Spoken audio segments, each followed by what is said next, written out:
Hey, it's Johara. Welcome back to my channel.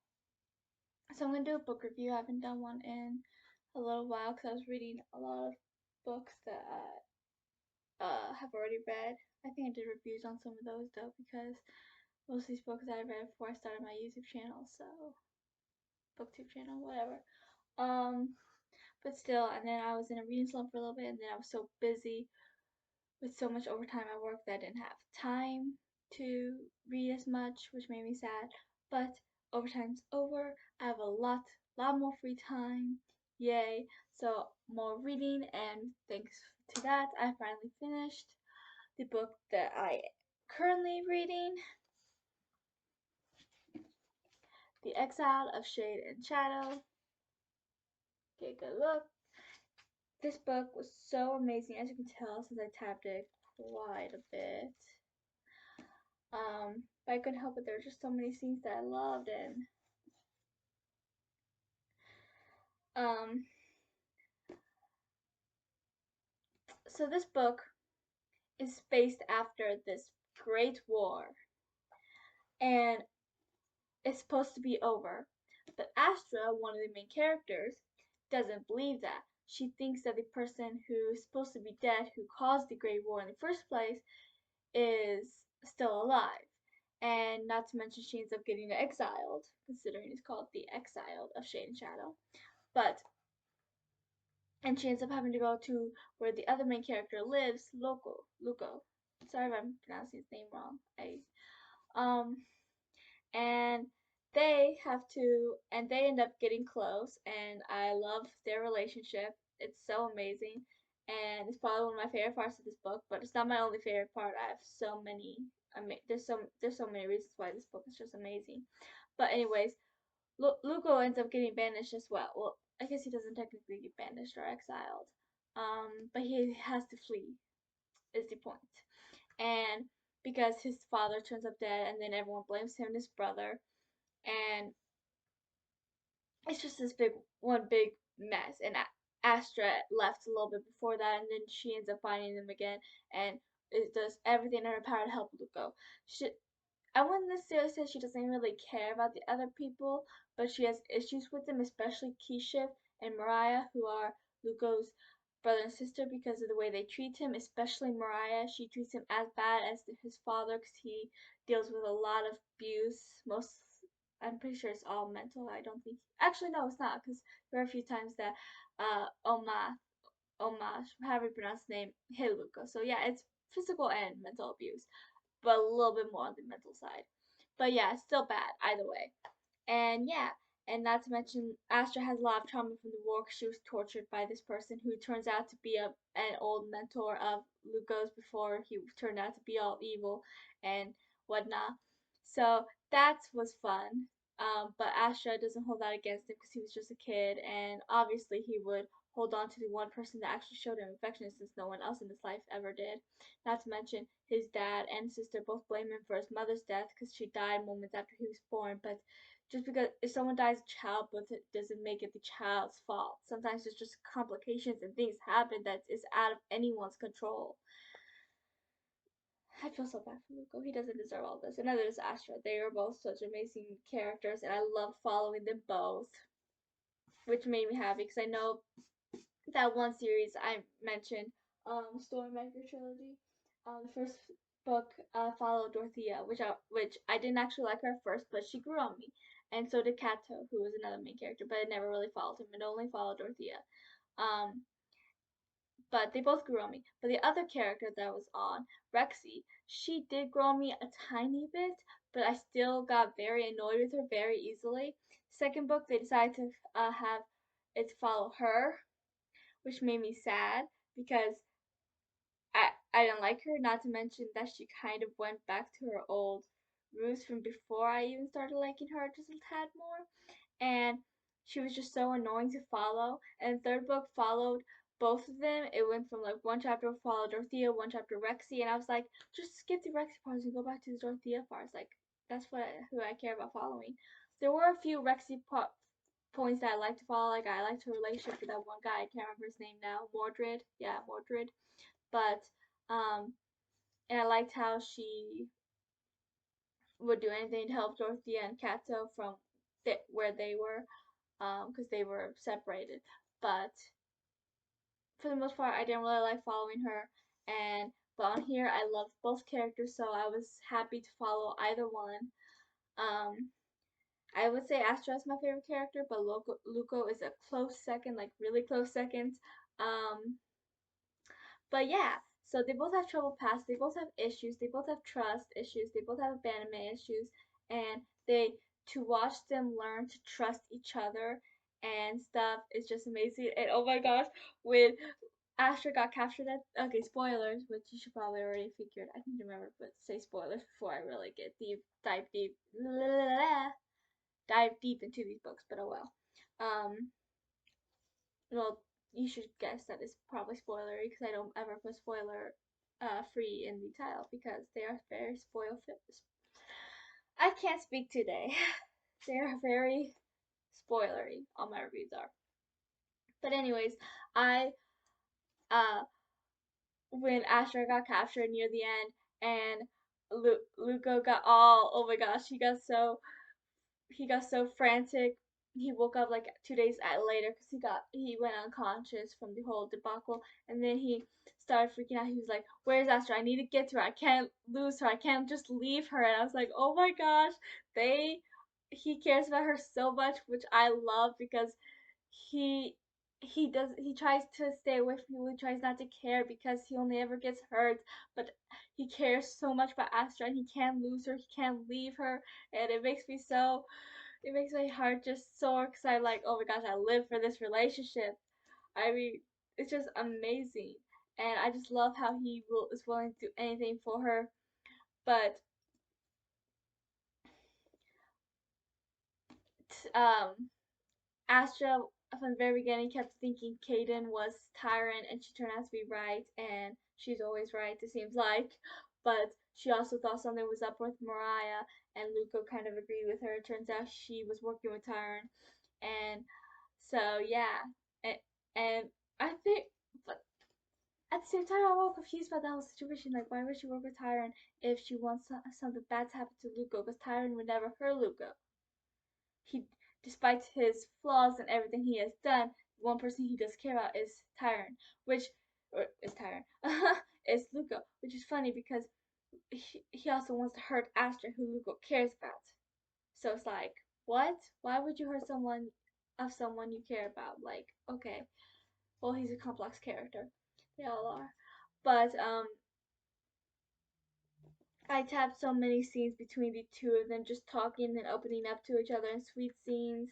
You know, like when they first said admitted that they were friends and stuff. And um, honestly, I was thinking because at one point I would love if they stayed, you know, friends because I do love their friendship, but at the same point I would not argue if they didn't if they end up becoming something more because I can see that as well. It's like I love their friendship, but I wouldn't argue if it became something more because I just love their relationship, their friendship, and what could be more because there's just such an intense bond between the two of them that I would die for. Like it is just so. Oh my gosh, I love this book. And the second one's supposed to come out this summer, and I know the authors because it's written by two people, Nimu and Rebecca, and I know them through Twitter. We've talked several times, and yeah, so they actually gave me this book for free and even autographed it.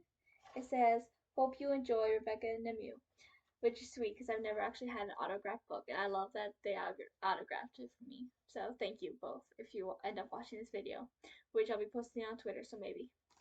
But I just, oh my gosh, I loved it. I don't even know how to just express it in words with all of with me being busy so much lately and not being able to read, or that my very first reading slump I've ever been in my life.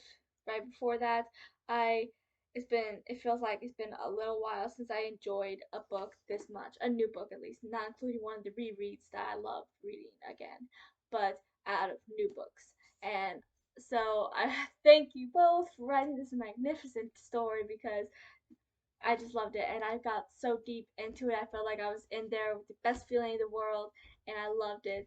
and oh my gosh, to I just it was so amazing, and I don't even know how to express it in words, to be honest. I don't even know where to begin and say how amazing this is. But I can't wait for book two. Like, book two has to come out tomorrow so I can buy it and read it immediately. But it's not going to. But I do definitely think you should all read it. Um, I mean, every book has its flaws. Right now, I cannot think of any, but I'm sure it does. Because let's be real, no book is perfect.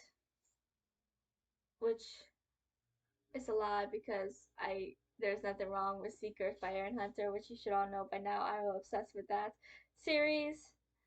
Um, but yeah, this book just oh my gosh, I did not want to stop reading it half the time. There were times when I was busy when I had to like I tried not to read it on break or at lunch at my work because if I did, I was afraid I wouldn't want to stop when the break or lunch was over. But I still ended up trying to read it a couple times. um, and then I was right because I didn't want to stop once Sprinkle was over, but then I had to, and it was sad because I got sucked outside out of the story that I had delved so deep inside. But yeah, it there's definitely some fight scenes, there's some sarcasm. Luco can be very sarcastic, but so can Astra at times. And the two of them, when they both put on their sarcasm at the same time, just step back and let them at it. They are two people you do not want to mess around with. And I love one thing I love, another thing I loved, because let's be real, there's so many things I love about this book. But one another thing I loved was when after Astra had taught Luco how to shoot with a bow, and they went back to the camp, and Luco said that Asha taught them. The knights were kind of making fun because she's younger. She's a 16-year-old girl. I think Luco's either 17 or 18, so she's not that much younger than him, but still. And she's also a girl, and so they were kind of making fun of him. And I don't remember which tab it is, but because I know I tabbed that scene because I liked it. But the entire time I was thinking, maybe it's because, or I don't remember exactly how they put it, but they were like, he's made a comment like he or no Asha was the one who made a comment. She's like he had the guts to learn from a girl or something like that. That's not how she said it, but it was something around those lines. But yeah, it was just oh my gosh, and I live for that. I mean, and every time one of Luca's family members would be mean to him, or even one of the knights, and Asha she is like she doesn't want to make it worse, so she tries to stay out of it. She tries to bite her tongue, to clench her fist, but a lot of times she can't help but say a little something about it. And I don't blame her because if I was in her shoes, I would not hold back. I wouldn't even try to hold back. I would be saying exactly what comes to my mind. I would be telling them off about it. I know I do that in real life. If you make a comment like that to my mom or one of my friends, then I will lose it and I will say something back despite if they want me to or not because I can't not do that if you're doing something like that to someone I care about. So I understand Astra in that aspect. I and because she always ends up failing at keeping her head down and not speaking, she ends up saying at least a little something. A lot of times it gets everyone to just shut up. I mean, not when it was with that had anything to do with Omash, but when it had to do with when she said it like later on when they were all fleeing, to her when she said would say something like that to her brother, to his brother or his sister or even one of the knights, they would all just shut up. Well, Mariah didn't always shut up, but she's a lot like her father, which is not a good thing. Um, but when I found out that, because I got all confused when Luco made a comment when they were all fighting, and Luco made a comment about how he wasn't even her real dad. I was like, what? And then at the end, or near the end, he finally um told Astra about how the story of his mother, about how she after Keisha's dad died, he met a pregnant woman from a place from a different place where they're enemies. That I'm probably gonna butcher this name, but Nithril and Mermethea are enemies. But he wanted to change that, so he ended up marrying someone there, and she was pregnant with Mariah, and then she ended up getting pregnant with I almost said Keisha, with I'm oh my god, I almost said Zuko. What? This is not Avatar. This is not Avatar. Maybe I just been thinking about rewatching Avatar. Maybe that's why. And I also really want to read that book. That's also probably why. But yeah, moving on. Luco.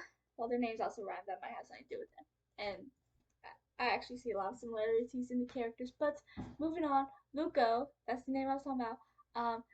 And then after Luca was born, she died moments later. And everyone was cruel to him ever since. And that's really hurtful. And it makes me sad because Luca does not deserve that. And in the end, Astra's brother sent his brother-in-law to go to Nithril because that's where she was supposed to be because he hadn't got a letter in like 2 months, which means that there would have been a small time jump because I'm pretty sure she sent the letter not long before she was captured, which was the last chapter. So yeah, but yeah, these are I love these. I guess the one thing about them was that the chapters were kind of long, and I think most people do prefer short chapters, but it was still so good, and oh my gosh, but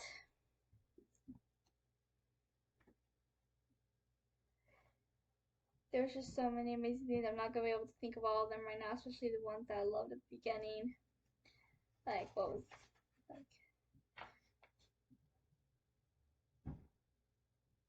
but and they're both so self-conscious and they both self-doubted one themselves a lot, but yet they both it's funny because it's like they both think so little of themselves, but they think of but as you at first they don't think highly of each other. They have issues at the beginning when you first see them together. I mean, they already met before the book started because they met during the whole war, but they had issues with each other. And but as you see them get to know each other while Astra's at Lugo's palace, and then while they're forced to flee and be on the run, he you can see it's like they end up think somehow they end up thinking so highly of each other, but yet so low of themselves, and it's sad but ironic, and I don't even know how to like oh my gosh, it's sad because they both are so amazing and they should see that and at least they see it in each other. I mean, maybe that will help them see it in themselves someday, but it will probably take a while because the war is still so fresh, especially for Astra with all the tyrant crap, and then even for Luca with the tyrant stuff, with how he just left and betrayed him and how he did all those awful things and hurt his best friend, and yeah, so but I love this book, as you can tell. Uh, so I definitely highly recommend it. Highly recommend it. I think it's available on Amazon. Yeah, because that's where I found it before because I actually added it to my wish list before they sent me a free copy. So yeah, and I just finished this today, and I'm going to read the second and third book of the Shadowbone Chronicles now.